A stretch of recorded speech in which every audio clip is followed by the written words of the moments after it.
Imagina, a gente fez lá os vídeos no YouTube. É legal compartilhar também alguns trechinhos, né, pessoal? Com certeza. Fique sempre à vontade para usar esse material do jeito que você achar melhor. Bom, então a gente vai falar hoje sobre os afetos, né? É o tema da nossa conversa de hoje, né? Você acha o que, Vini, nesse primeiro momento, 1 hora, assim, tá bom? Um pouco mais? O que você acha? Acho que pode seguir o seu fluxo. Se você Tá. achar que 1 hora já foi legal, sentir que quer estender um pouco, fica à vontade também. Tá bom. Pode ficar por aí. Tá. Eu pensei um compacto assim, de ideias a respeito desse conceito de afetos, né? Eu vou tentar chegar então até onde eu imaginei que nessa primeira conversa seria interessante compartilhar com vocês, né? Um afeto, ele é um estímulo, né, que literalmente nos afeta. Afeto e afetar, o verbo afetar e o substantivo afeto, né? Eles têm a mesma raiz, né? A mesma origem, né? Agora, a gente geralmente atribui a capacidade de nos afetar a aqueles entes, aqueles seres que a gente entende como sendo providos de uma subjetividade, mesmo quando eles são, a princípio, objetos. Então, o que eu quero dizer com isso? A gente não sabe o que vem primeiro, o que é difícil definir o que vem primeiro, mas a gente entende que existe uma relação entre o afeto e a subjetividade. Em outras palavras, existe uma relação entre o afeto e aquilo que faz de um ser sujeito para nós. Então, para a gente poder começar a falar do afeto, eu vou usar 2 teóricos e depois eu posso enviar mais materiais desses teóricos que eles nos ajudam a construir uma linha de raciocínio, né, para a gente entender e refletir também sobre o que são os afetos, né? Um deles é um antropólogo alemão chamado Thomas Macho. A gente escreve Thomas com TH macho, né? Macho, mas pronuncia-se Thomas Macho. E ele é muito usado por um filósofo contemporâneo. O Thomas Macho é nosso contemporâneo, né? Um filósofo alemão, pensador alemão, que no seu último trabalho sobre a filosofia da natureza, né, que é o Peter Sloterdijk, ele comenta muito, ele fala muito sobre o trabalho do Thomas Macho. E o Thomas Macho tem algumas questões interessantes que a gente pode depois trazer, né, à tona. Né? A gente pode relacionar o trabalho do Thomas Macho um pouco com o trabalho de um outro antropólogo também, que é o Ashley Montalvo. Tem um livro muito bonito chamado Tocar, né? Fala sobre a importância do toque para o desenvolvimento, né, cognitivo e afetivo, né, psicológico, né, no geral do ser humano. E um outro autor que eu vou usar para falar sobre afetos hoje com vocês é um professor da Universidade Federal da Bahia, um comunicólogo chamado Muniz Sodré. Ele tem um livro muito interessante que foi lançado no começo dos anos 2000, chamado Antropológica do Espelho. Tem uma parte desse livro especificamente em que ele trata da questão dos afetos, né? Então, eu acho que o trabalho do Thomas Macho, do Ashley Montalvo e do Muniz Sodré, eles ajudam a gente a construir um percurso aí para poder comentar os afetos. Então, é assim. Para que a gente possa perceber o afeto, a gente precisa de uma modalidade de compreensão de tempo e de espaço mais ou menos bem formada. O afeto ele acontece dentro do tempo e do espaço. E você só percebe que você está sendo afetado, né, se você, então, consegue discernir entre o antes do afeto e o depois do afeto, né? Essa sensação de antes e depois, ela é uma sensação que existe no espaço. O afeto, ele nos movimenta numa determinada direção. Esse é um dos efeitos do afeto. O afeto nos deixa inquietos, né?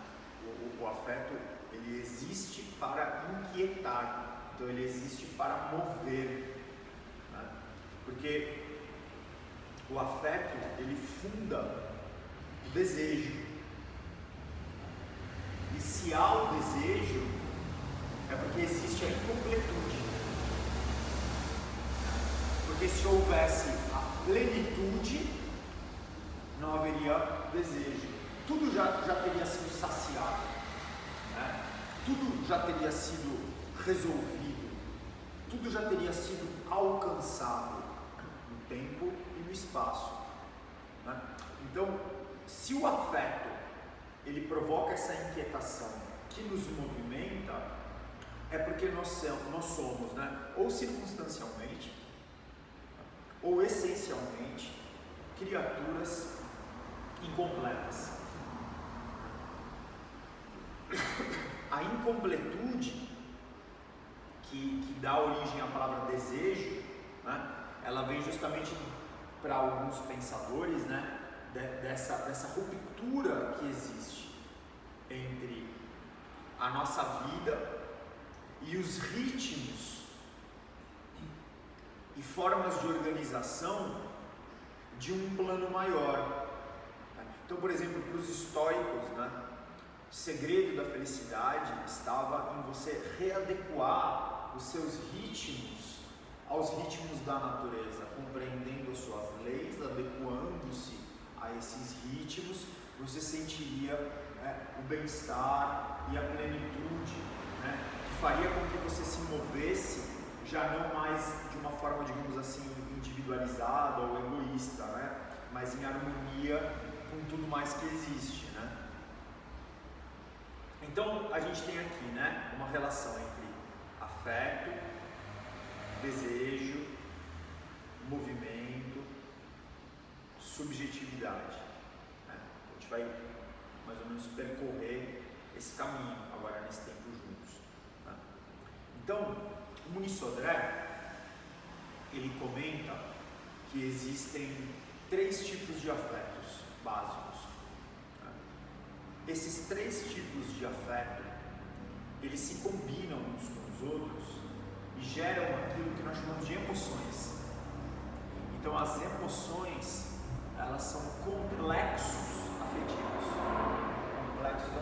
Complexo no sentido de combinação, né? São esses 3 afetos, eles podem se combinar uns com os outros de uma determinada maneira em um nível de intensidade variável. Um se sobressai mais, os outros menos e tal, e dão origem às emoções. E as emoções que são cristalizadas, as emoções que se solidificam, elas permanecem, elas duram, essa nós chamamos de sentimentos. Então você tem o afeto, a emoção e o sentimento, sendo que a emoção é um complexo afetivo e o sentimento é uma emoção duradoura. Mais ou menos essa é a ideia. Quais são os afetos, né? Quais seriam os afetos? O Muniz Sodré, ele chama os 3 afetos de complexo P e T. P de projeção, I de identificação e T de transferência. Projeção, identificação e transferência. O que seria a projeção? A projeção é aquela impressão afetiva que nós temos quando nós sentimos que existe algo nosso, originalmente nosso, no outro. Então, o outro faz uma coisa, você sente que ele soube fazer aquilo bem feito, porque, por exemplo, vamos supor, você o ensinou, então você sente orgulho, ele que está fazendo, né? Mas você sente orgulho. Esse orgulho, ele é fruto privilegiado predominantemente da projeção, né? Então é uma forma de ser afetado, né? O que está acontecendo com o outro ali me afeta, né? Então afeto como vínculo mesmo, como um bound, né? Uma ligação mesmo, assim, né? Entre você e alguém, ou vários outros seres, ou várias outras pessoas, né? Enfim. Então, se nós pensarmos, por exemplo, na relação dos pais conosco, ela é muito uma relação projetiva. Por quê? Porque o pai ou a mãe muitas vezes olha para o filho, pode ser biológico ou não, mas ele vê ali muitas vezes uma parte dele, ele vê muitas vezes ali a mais importante parte dele. É como se, então, né, do ponto de vista afetivo da projeção, né, o pai ou a mãe, ele se desdobra no ser do filho, né, é um desdobramento, né? Então, você tem aí o seu corpo, mas você é minha filha, então, para mim, você me desculpa, sabe? Se você tá bravo comigo, né? E aí você não fala assim, mas mãe ou pai, é o meu corpo, são as minhas decisões, e eu racionalmente eu entendo, mas afetivamente é impossível para eu entender, porque eu olho para você e eu me vejo, né? Você tem a minha orelha, o meu nariz, o meu jeito de falar, né? Os gostos e tal, e eu me conecto a isso, o afeto está aí, o vínculo está aí, né? Então quando você sofre, é muito pior do que quando eu estou sofrendo aqui. O sofrimento aí é pior do que o sofrimento aqui, porque você, para o pai ou a mãe, que chama isso de amor, né? Ele pode chamar esse tipo de vínculo de amor, né? Ele pensa que a melhor parte dele não está nele aqui mais, né? Está andando por aí com outro nome, né? Então você tem essa identidade do filho, né? O filho obviamente existe para o mundo social como alguém apartado do pai e da mãe, mas afetivamente, né? Por essa relação ser uma relação muito projetiva, é muito difícil, né? Para essas pessoas. Eu estou falando de pai e de mãe, mas eu posso falar, por exemplo, numa relação professor-aluno também. Eu, como professor, eu me projeto nos meus alunos, né? O desempenho deles, eu sinto, a palavra que eu estou usando, né? Porque me afeta, né? Como sendo, em parte, pelo menos, responsabilidade minha, né? Então, um aluno meu que falha num exame, numa avaliação, numa prova que eu passei, né? A sensação de frustração ela não ocorre porque necessariamente eu acho que o aluno não foi um bom aluno. Ela ocorre muito mais porque eu posso sentir que talvez eu não tenha sido um bom professor, né? É minha responsabilidade sobre o desempenho dessa pessoa, né? Então essa é a projeção. Ela pode dar origem, né, a afetos ou a emoções que nós avaliamos tanto positivamente quanto negativamente, né? Então, por exemplo, o orgulho de ver um amigo conquistar alguma coisa, né? Eu que ensinei esse cara a andar de skate, hoje ele é campeão paulista de skate, né? Ele me superou, ele já anda de skate muito melhor do que eu. Pô, meu cara, mas eu que emprestei meu skate pela primeira vez pro cara andar e tal. Então, quando ele vai lá no pódio, levanta lá o troféu e tal, uma pontinha de orgulho eu sinto que eu posso ter, porque, né, eu me projeto nas conquistas dele, né? A mãe que recebe o telefonema da diretora da escola pedindo para ela comparecer porque o filho brigou, a filha fez alguma coisa e tal. A vergonha, nesse caso também pode ser um sentimento, né, que nasce, uma emoção que se desenvolve a partir principalmente de um afeto projetivo, né? Todos sabem que esse menino ou que essa menina é meu filho, né? Então se o comportamento dele é um comportamento que foi reprovado socialmente, né? Eu me sinto responsável, existe um vínculo aí, né? E essa força do vínculo projetivo, ela geralmente supera, ela ultrapassa qualquer tipo de argumentação racional que você possa ter com a pessoa, né? Então você pode tentar apagar a vergonha da mãe pelo fato da menina, a filha dela, ter, sei lá, grudado um chiclete no cabelo da menina que senta na frente. Você pode tentar falar, olha, ela tomou essa decisão, ela não é você, ela não é você, ela não é você, e a pessoa está escutando tudo aquilo, racionalmente ela está entendendo, está concordando, mas aqui, né, a sensação de vínculo, ela é mais forte, né? Ela geralmente é mais forte. Então, essa é a projeção, né? Seria o primeiro exemplo, né? O primeiro tipo de afeto. O segundo tipo de afeto seria a identificação. Aqui eu estou falando primeiro, segundo, terceiro, mas não necessariamente porque isso venha primeiro, nasça primeiro, né? Aconteça, apareça primeiro, né? Só para a gente ir separando assim. O que é a identificação? A identificação é o contrário. A identificação é um afeto que quando você tem porque você sente que algo de alguém interferiu na sua vida, né? E essa interferência produz então o vínculo.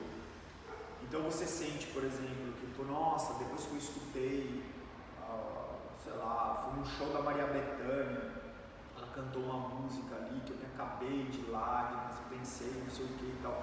E nossa, eu senti que aquilo ali foi um momento catártico para mim. Então, Maria Bethânia, esteja onde você estiver, minha gratidão, a sua pessoa, a sua arte, a sua existência. Ela nem sabe que eu existo. Eu dei um exemplo de alguém que nem sabe que eu existo, para a gente perceber também que você não necessariamente se projeta, por exemplo, em alguém que reconhece a sua existência. Você pode se projetar em alguém que nem sabe que você existe, nem lembra que você existe de repente, e você pode se identificar com alguém que nem sabe que você existe. Você pode se identificar com alguém que morreu há 2000 anos atrás, né? Jesus mudou minha vida, depois de Jesus eu não sou mais a mesma pessoa. E ele, na verdade, Rodrigo, eu entendo que ele nem morreu, eu entendo que ele está vivo num outro plano, aí, ó. Tudo isso aí que você está pensando, que você está sentindo é uma identificação, né? Muito sincera, né? Uma sensação de vínculo com alguém que você conhece pelas narrativas canônicas ou apócrifas, né, a respeito da vida, escritas por pessoas que elas também nem conheceram essa figura histórica também, né? Porque quando elas começaram a escrever, essa figura já nem estava mais viva, né? Conheceram também pelo relato. Nada disso importa. Você sente, né, o vínculo. Né? Esse vínculo é a identificação. E a identificação também pode dar origem tanto a emoções, né, que a gente valoriza positivamente, quanto a emoções que a gente valoriza negativamente, né? Então, por exemplo, a gratidão é um sentimento que vem da identificação, né? Você vira para alguém e fala, mano, valeu, velho, porque se não fosse por você, eu não conseguiria ter feito isso e aquilo. Você sente, né, que sua vida foi, né, naquela instância, pelo menos, ela foi modificada, transformada positivamente pela ação de alguém, né? A culpa que você atribui ao outro também, né? Ela pode vir, olha, puta, mano, eu sou esse traste aqui no que se refere a essa questão aqui ligada à minha vida, porque meu pai me deu esse exemplo, né? Um cara volúvel, um cara superficial, então eu demorei para ir além da aparência das coisas, eu cresci num lar de superficialidade, com valores muito superficiais. Então, você atribui essa dificuldade que você tem de ir mais ao cerne, à essência das coisas, a uma criação que você teve, a uma educação. Isso também é uma identificação. Vejam que aqui também a gente está pouco importa para nós se você está certo ou errado, entendeu? Se analisando bem a situação, isso de fato aconteceu como você sente que aconteceu ou não. Para nós hoje o que importa não é que você está certo ou errado. O que importa para nós hoje quando a gente fala de afeto é como você sente. Como você sente. Como você é afetado. Né? Então a gente não entra, né, nesse julgamento, né? Mas ó, seu pai nem tem tanta culpa assim, olha, você poderia. Jamais a gente vai, né, entrar nessa questão, né? E aí, então a gente pode dizer assim, que a projeção é quando você sente que tem algo seu no outro, e a identificação é quando você sente que tem algo do outro em você, né? Projeção, identificação. E aí, ainda levando em consideração aquilo que o Muniz Sodré apresenta para a gente nesse livro, né, no Antropológica do Espelho, nós temos a transferência, né, que não é nem projeção nem identificação. Então, o que seria a transferência? Né? A transferência, ela parte de como é que o vínculo se constrói. Né? E aí a gente começa uma história muito interessante. Né? Porque, segundo o Muniz Sodré, na transferência, o vínculo se constrói por atratividade. Então, não é nem que você pensa que existe algo do outro em você, e nem que você pensa que existe algo seu no outro, mas existe o desejo de estar perto do outro, o magnetismo do outro, seja esse outro o que quer que seja. Ele pode ser um objeto, né? O cara é um colecionador de carros, por exemplo, ele quer muito, né, estar perto daquele carro. Ele não entende que tem alguma coisa do carro nele, tem alguma coisa dele no carro, né? O vínculo se dá por um magnetismo.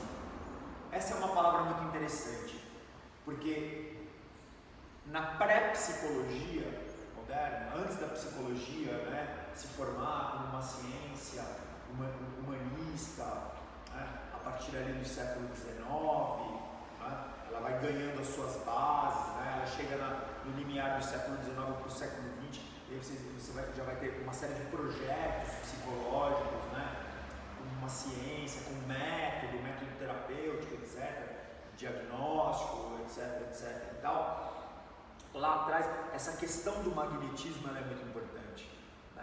A questão do magnetismo, por exemplo, e aqui a gente começa a entrar, sai um pouquinho desse sistema de classificação, daqui a pouco a gente pode voltar nele, para falar de algumas questões antropológicas. Tá? Então, o que a antropologia nos mostra? Né? A antropologia nos mostra a relação, por exemplo, dos afetos com a magia. A magia, ela seria um sistema de técnicas de desenvolvimento do quê? Do magnetismo das coisas e das pessoas. Tá? Então, o mago, de qualquer tradição, de qualquer época, ele está lidando, no final das contas, com vínculos, com formas de afetar as coisas e as pessoas. Né? E o principal princípio da magia nesse sentido é o magnetismo.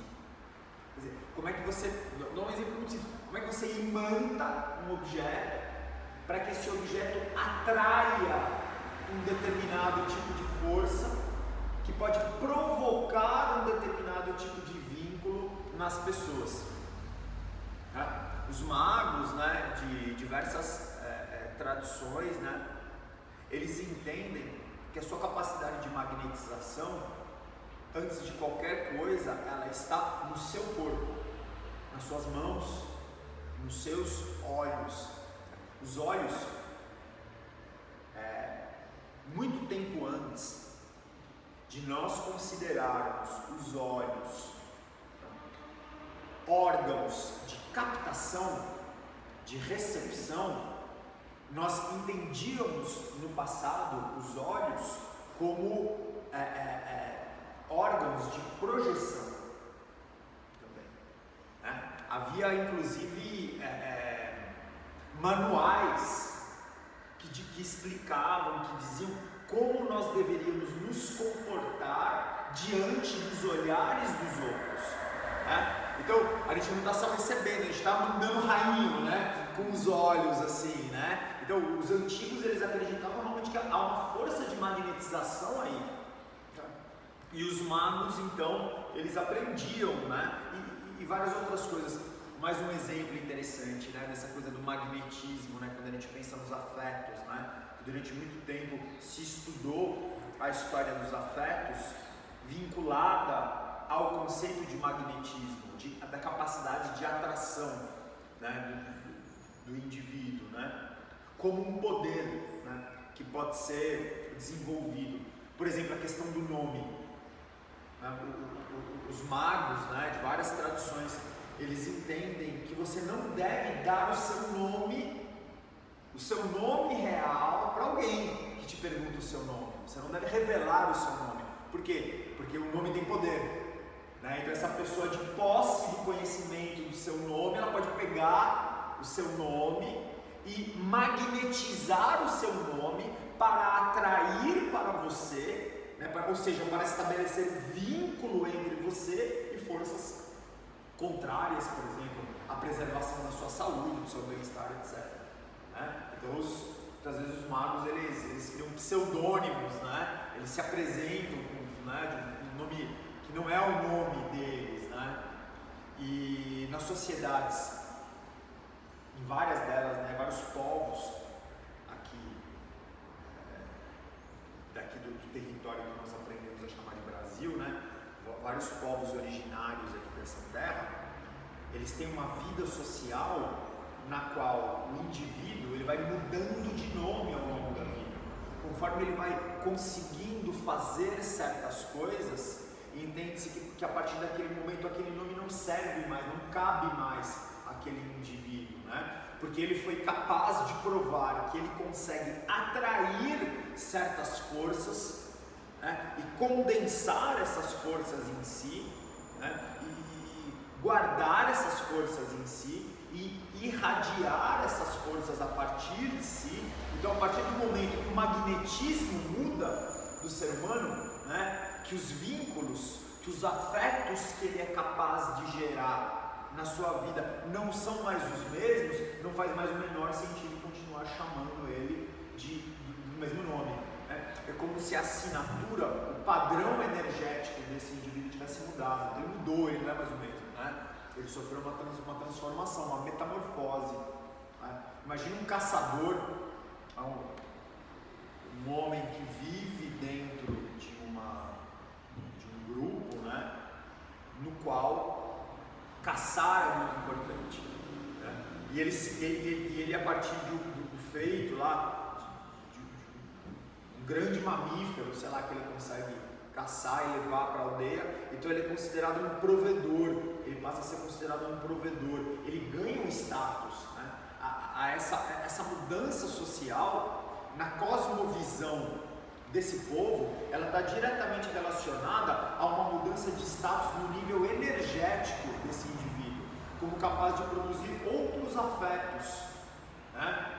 Ele matou aquele grande animal, ele conseguiu matar aquele grande animal, porque de alguma forma foi atraído por aquele grande animal, ou atraiu aquele grande animal, né? Esses dois seres, essas duas vidas se encontraram num determinado momento, né? E para muitos povos daqui da terra, né? Os Arauetés são um exemplo, né? Os Yawanawás são outro exemplo, os Tucano também, de certa forma, pensam assim. Quando você mata, tudo que você mata, inclusive o inimigo, né? Na guerra, né? Os Araueté pensam nisso, né? Passa a se misturar energeticamente ao seu próprio magnetismo, o que te leva, inclusive, a uma mudança de nome também. É muito interessante perceber, né? Até onde que a gente vai, quando a gente aborda a questão dos afetos, né? Pela perspectiva da antropologia. Agora, nós temos então a projeção, a identificação e a transferência. A transferência, sobre a qual nós estamos falando agora, a transferência ela é, de certa maneira, responsável por uma série de tipos de relações que são muito importantes para nós na nossa vida, né? Por exemplo, a relação romântica, a relação amorosa, ela geralmente é uma relação de transferência, ela começa como uma relação de transferência. O convívio permitirá no futuro que você, com seu companheiro, com a sua companheira, você comece a projetar-se nele e também identificar-se. Mas o que né, inicia o que dá o start é a transferência, né? Mas para ser bem sucedida, ela precisa ser, e esse é uma outra questão muito interessante, né? Ela precisa ser de certa forma mútua, né? Porque assim, não, cara, bom, é muito engraçado, né? Tipo, você pega, se apaixona por alguém, né? Você está extremamente magnetizado por essa pessoa, né? Mesmo quando ela não está organicamente, presencialmente lá, ela está lá para você. Ela está lá, você fica pensando na pessoa, né? Então, Imagina uma época pré-televisão, pré-meios de comunicação de massa, pré-psicanálise freudiana, que foi a maior parte da história da humanidade. Tem que imaginar um momento desse, né? Então, o que você acha que aconteceu com você? Você foi enfeitiçado, a paixão é um tipo de feitiço, né? É um tipo de magnetismo. O que essa pessoa fez comigo? Eu não consigo tirar nada da cabeça. Eu não quero. Isso intriga os povos desde da aurora ali, do pensamento humano, né? O que está acontecendo? De onde que vem isso? Que força é essa? Que parece que sou eu, mas parece que não sou eu. Sabe? Esse trauma de você sentir que dentro de você tem uma força que você não governa, né? É uma porta de entrada, inclusive para o inconsciente, para o mundo do sonho, que será considerado por muitos povos ao longo de milênios e por muitos até hoje, o próprio mundo espiritual. Quer dizer, há algo em mim, mas que parece que não sou eu, porque se fosse eu controlaria, e eu não controlo, eu não consigo. Quer dizer, né? Essa é a transferência, né? Para ela funcionar, precisa ser mútua, né? Você precisa ter um mínimo de um mutualismo, minimamente, né? Um certo equilíbrio. A outra pessoa, se você tiver sorte e você às vezes também trabalhar para isso, né? Ela perceberá em você motivos para querer estar próxima também, motivos para se sentir, né? Agora, a sua capacidade de trabalhar em direção a esse objetivo, ela é sempre muito limitada, né? Como é que você faz alguém se apaixonar por você, né? A literatura, a arte, está cheia, né, de histórias, né, sobre isso. Como é que você faz? O conquistar, né, o magnetizar-se. Mas repare, para você querer se magnetizar, né, para que o outro se sinta atraído por você, geralmente você foi quem se sentiu atraído primeiro, né? Senão você não estaria vivendo sua vida ali, né? Então é muito interessante esse movimento, né? E a importância desse mutualismo que precisa acontecer, né? Eu me sinto atraído. Então, quando você se sente atraído, o que você quer? Você quer orbitar e participar da vida desse indivíduo, né? E dentro da vida desse indivíduo ter um papel significativo. É assim com seres humanos, mas pode ser assim também, por exemplo, dentro de um relacionamento afetivo, religioso, com Deus, ou seja lá o nome que você queira dar para ele, Yahvé, Olorum, Alá, né? É assim com Deus. Você quer ser, né? Você chama ele, né? Você... Pai, olha aqui eu aqui na terra, meu pai, eu estou fazendo tudo que os seus emissários falaram que a gente tinha que fazer. Por favor, olha por mim, pela minha família. Você está buscando, você já se sente atraído por essa ideia, por essa força. Pense como você quiser pensar, e você de alguma forma quer, né, ser merecedor desse amor também, esperando que ele, né, seja atraído. E é muito interessante, porque veja, aqui a gente pode falar com muita liberdade, né, porque afinal de contas a gente está pegando todas essas coisas como exemplo, né? Você pega uma pessoa, por exemplo, dá um exemplo bem radical, aquelas pessoas que se consideram satanistas, por exemplo, né? Então ela não quer saber de Deus, ela quer saber do diabo. O relacionamento dela é igualzinho. É igualzinho uma coisa, né? Afetivamente ela se conecta, é só invertido, mas é igual, né? É a mesma coisa, ela também quer, ela se sente atraída, magnetizada por essa força, e por algum motivo ela espera também um mínimo de retribuição, que essa força também se interesse por ela, né? Vai lá, faz um pentagrama de cabeça para baixo no chão, assim, de umas velas estranhas, conjura os negócios. Ela quer, ei, presta atenção em mim, por favor, porque eu já prestei atenção em você. Então agora presta atenção em mim, na transferência, né? Tem a ver com essa coisa do magnetismo. E aí, né, essas coisas se combinam. A projeção, a identificação e a transferência, elas se combinam, né? Pensar na minha relação com a minha mãe, para mim, como filho, eu imagino que ela tenha sido inicialmente uma relação de mais identificação do que de projeção e transferência. Quando era pequenininho, uma relação de identificação, né? Hoje eu sinto que essas três coisas existem na minha relação com a minha mãe. Na minha relação com a minha esposa, eu tenho certeza, já era adulto quando isso aconteceu, que isso se iniciou com um magnetismo que ela exerceu sobre mim. Na medida em que a gente ia construindo uma relação na qual o magnetismo ia se transformando em algo mútuo, aí vão aparecendo as projeções e as identificações, e hoje, depois de alguns anos de relacionamento, elas existem, elas estão presentes, né, compondo um complexo de afetos que eu chamo de amor. Amor matrimonial, amor, né, amor romântico, amor. É um nome que é uma emoção. Agora, existe a possibilidade sempre de investimento numa emoção, né? Ou para que ela dure, ou para que ela seja cortada. Naquele filme muito interessante, né, que gerou aí um hit musical, aquele Closer, que é a Julia Roberts, né, Clive Owen, a Natalie Portman e o Jude Law, né? São dois casais que se trocam ali, né? É mais ou menos isso, né? Tem aquela música do Damien Rice, né? Que depois até foi regravada pela Ana Carolina, o Seu Jorge, né? Se eu não me engano, e tal. Tem um momento em que eu acho que o Jude Law, ele tá dizendo da paixão dele pela Julia Roberts. E a companheira dele no momento, acho que é essa cena, mais ou menos assim, que é a Natalie Portman, ou não sei qual dos dois casais que é, que vira pra ele e fala assim: eu não tô brava com você porque você se apaixonou.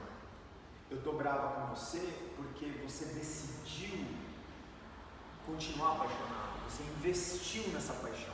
Você transformou essa paixão em um amor. Você tomou uma, e duas, e três, e uma sequência de decisões que foram apertando esse laço. Então, né, sabe, ela está defendendo com as palavras dela uma certa perspectiva que podemos concordar ou não com ela, mas que ela é interessante. E há muitos que concordam, que é essa. Quer dizer, você não escolhe o afeto. É overwhelming, né? Você não escolhe o afeto. Você não escolhe a combinação dos afetos na emoção, mas você talvez tenha algum controle na transformação da emoção no sentimento. Você talvez tenha algum controle sobre isso, quer dizer, é o quanto eu vou investir, né? Então, eu sou casado aqui, mas tem aquela pessoa ali, nossa, que pessoa interessante, né? Bom, já pensou assim, já tem um magnetismo aí. Tá, mas aí o que eu vou fazer? Puta, a pessoa me passou o contato dela, eu posso mandar uma mensagem, só para perguntar como é que ela tá escolhendo reforçar esse vínculo, né? A pessoa respondeu, foi super simpática, amplificou o magnetismo dela sobre você. Você abriu a porta, ela está amplificando o magnetismo dela sobre você, ela nem está percebendo, você abriu a porta. E aí você dá sequência a essa conversa, vamos nos ver, então você está tomando decisões, né? Não, mas é mais forte do que eu e tal. Aí entra o plano da discussão, né? Mas é nesse processo que a emoção é transformada no sentimento, né? E é claro que em certas relações sociais, isso não é o esperado, por uma série de convenções morais que a nossa sociedade tem, mas em outras circunstâncias, o que se espera socialmente, as convenções sociais, são essas, do investimento contínuo na preservação do sentimento. Por exemplo, você falando de uma forma bem, né, genérica, né, numa relação entre mãe e filho, né? Muitas mulheres têm vindo a público falar sobre essa opressão que elas sentem, né, por sempre terem que demonstrar um amor contínuo e inalienável, né? E que não pode oscilar pelos seus filhos, dizendo que isso é uma farsa, é um teatro, né? Porque sim, mesmo a mãe que mais ama seu filho, você tem vontade de desganar, criança chata do caralho, que não para de chorar, que tá doente, que tá ramelenta, que tá sempre com as mesmas crianças, tá aprontando uma porção de coisa e tal, né? Só que isso precisa ficar, né, meio que silenciado, porque não é de bom tom, porque construiu-se historicamente a imagem, né, de uma mãe santificada, uma mãe cujos sentimentos não podem oscilar pelo filho, isso quer dizer, é verdade, a gente vê, né, nas redes sociais, né, mães que vêm à tona, né, tem vindo à tona, né, para falar sobre isso, falar, olha, eu tive depressão pós-parto, velho, eu fiquei 6 meses sem poder ver meu filho, cara, assim, não tinha desejo de segurar ele no colo e tal, depois isso foi se construindo, né, então a gente percebe a riqueza e a pluralidade das possibilidades afetivas, né? Porque para nós aqui, só estou exemplificando isso, para nós não cabe julgar, não é o caso, isso não nos interessa aqui, mas entender que existe essa pluralidade, mesmo entre, dentro daquele tipo de relação que a gente poderia, num primeiro momento, considerar as mais uniformes. Não, amor de mãe pelo filho é universal em todos os lugares, é sempre aquele maior amor do... Não, nem sempre é, nem sempre será, né? Então, é um colorido muito grande, né? Uma vastidão de possibilidades afetivas, né? Afetos se combinam, criam emoções, se nós investimos, as emoções podem se cristalizar, às vezes melhor, às vezes pior, às vezes a gente investe para cortar a emoção, para tirar a emoção, né? E às vezes a gente consegue, às vezes não, ela fica meio mal enterrada ali, né? E aí ela nos visita à noite, nas altas madrugadas, aquilo vem, né? Como um fantasma mal enterrado no nosso passado. Por quê? Porque dentro de nós ainda borbulha, porque aquela força magnética ainda existe, seja pelo que for, né? Então está lá ainda também. E isso só prova essa força. E aí, os filósofos, né, os pensadores, os antropólogos, eles vão querer entender de onde vem essa força. E uma resposta muito simples, né, que é dada e ela é válida, é dizer assim, essa força, ela é uma força instintiva, ela é uma força genética, ela é uma força da nossa programação enquanto seres biológicos, e ela é uma força que é necessária para fazer movimentar o desenvolvimento da nossa espécie, a multiplicação da nossa espécie, a perpetuação da nossa espécie, né? Mas essa resposta, por vários motivos, ela não é suficiente, né? Ela nos satisfaz quando a gente olha de sobrevoo, né? A gente está olhando de sobrevoo a espécie humana, alguém fala uma coisa dessa pra gente, fala, tudo bem, faz sentido quando eu olho nessa perspectiva macro. Agora, e quando eu olho na perspectiva micro, né? Qual que é a explicação para isso? Como é que isso funciona? Como é que isso acontece? Né? E aí a gente pode usar um pouco do que nos diz o Thomas Marro e o Peter Sloterdijk e tal, né? A respeito de como que isso se constrói. Sobre o que eu estou falando aqui? Sobre a força do afeto. Por que o afeto é tão forte? Né? Porque nem as mais bem treinadas razões conseguem muitas vezes fugir do magnetismo, por exemplo, de uma paixão. Na verdade, muitos de nós, para não dizer todos nós, colocamos, isso sim, uma boa parte da nossa capacidade intelectual a serviço dos nossos afetos, a serviço das nossas paixões. É assim desde os primórdios, pelo menos, da filosofia. Né? O Aristóteles já dizia isso, né? O que motiva o filósofo a filosofar? O assombro. O assombro. O que é o assombro? Né? Você está ali, de repente alguma coisa do dia a dia, do cotidiano, chama a sua atenção de uma forma que não havia chamado antes, e de repente você se sente o quê? Vinculado àquilo. Você foi afetado por aquilo, você não consegue fugir. Caralho, cara, nossa, é assim. Pronto, esse assombro que produz a filosofia. Na origem da filosofia está o assombro é um tipo de afeto. Né? A gente poderia dizer que é um tipo de transferência ou de identificação. Lá, é muito forte. Né? O Antônio Damasio, que é um neurocientista, americano, acho que de origem portuguesa. Ele escreveu um livro muito famoso, né, chamado O Erro de Descartes, na metade da década de 90, 1995. E ele mostra no livro, ao longo de vários exemplos, né, o quanto a gente, e esse é o erro de Descartes, o quanto a gente decide baseado no afeto e depois ardilosamente trama justificativas racionais para aquilo que a gente já tinha decidido. E ele dá alguns exemplos, são tão simples, né? Então, ele mostra, por exemplo, algumas das mais importantes decisões das nossas vidas, né?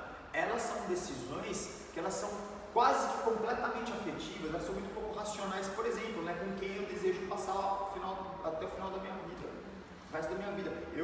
Do que depender de mim, eu gostaria de passar até o final da minha vida, até o último dia da minha vida com a Helena, cara, eu quero viver com ela, entendeu? Isso é uma decisão racional, não é? Depois, hoje eu sei, hoje eu posso ficar aqui horas falando por que ela é muito especial, por que não sei o que, entendeu? Mas primeiro vem, né? Então é uma inversão. A gente acredita, né, que a razão bem treinada é capaz de dominar os afetos, as paixões. Essa é uma visão muito iluminista